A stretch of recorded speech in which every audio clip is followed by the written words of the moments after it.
Ooh, that looks tasty. Welcome, folks. Day the Hunger Gamer is back, this time with Glenn Cotter, the designer behind Fickle, the fairy game using the art of Amy Brown. He is kind enough to be here to tell us a little bit about Fickle because it is available for you to get after a really, really successful Kickstarter. So, Glenn, can you tell us about Fickle? What is it? How is it different from other games in its genre? Okay, so Fickle, the idea behind it is you are trying to create an alliance between these mischievous fairy families. It's a little set collection game, and there's sort of a draft in it. So if you think like Sushi Go, but the mechanic for choosing your cards is different than a straight draft. Instead of just looking at cards and picking them up and choosing one, you actually get a stack of cards, you order them for your neighbor, put them face down, and then one at a time. So like I pass these to my neighbor then looks at the top card, and if they want it, this is the card they're going to play this round, they hold on to it. If not, in order to even look at the next card, they have to pass on it, look at the next one. That one's even worse. So if they pass on this one, they must take the third card. And it's like, oh, that actually was the worst card, but they have to play it anyway.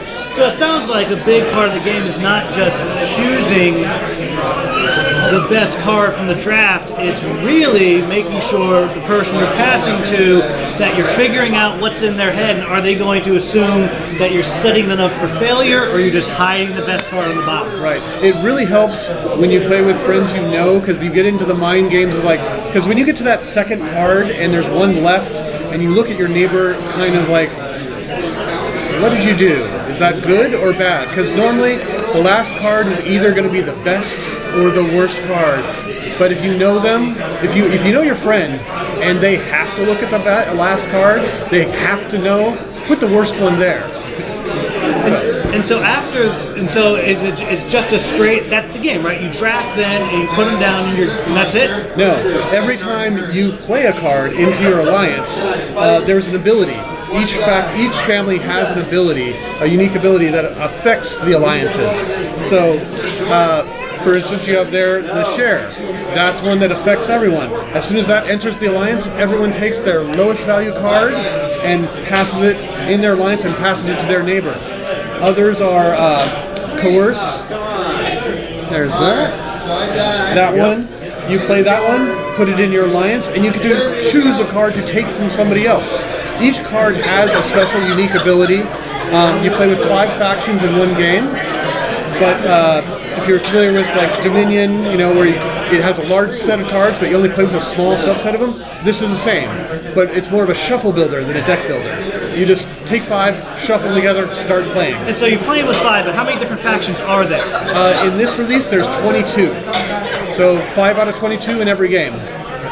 And so my next one, now I just got the pleasure of playing through this game a couple of times. And one, it took 15 minutes, and that included the first game where I was learning how to play. Yeah. And we ran it back right away, and I can tell everybody watching that the makeup of the factions changes the game so much. Can you talk a little bit about how the faction makeup changes the game and the experience? Oh, sure.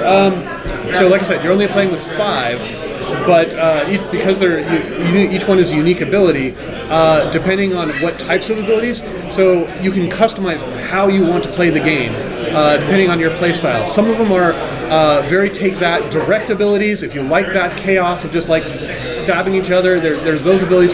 There are straight scoring abilities that score in different ways. If you like a little more passive game, or I just want to build my alliance and score and try to maximize points.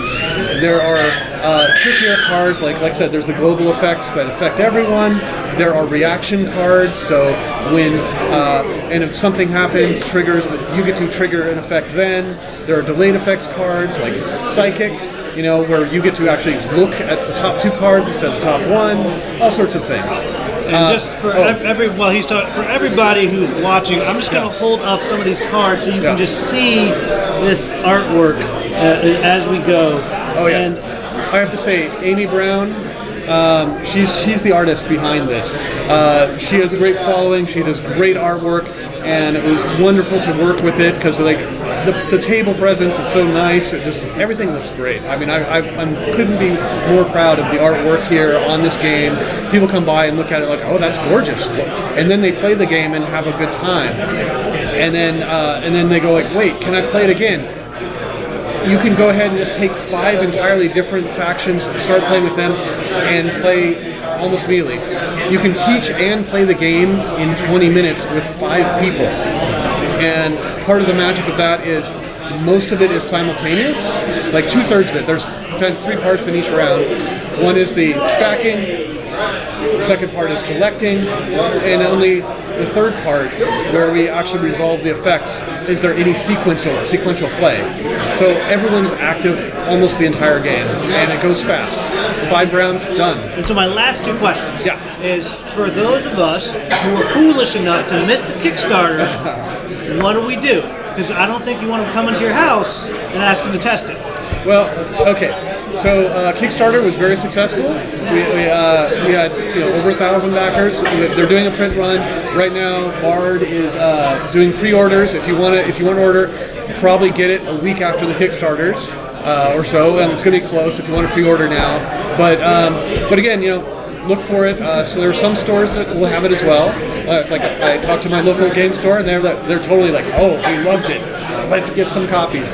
So, and there will be in the description, folks, the link to the Bard Games website with information, so you can find it there. And the last question, because I've kept you longer than I promised, is what do you love about this game? Because it's been a long process, and you've played it 1,000 times. Oh yeah. And I got to sit next to you, and you were still laughing, still having fun. So what is magical about this game? Okay, well, yeah, I've really played this thousands of times, and it's been like a 3-year process here.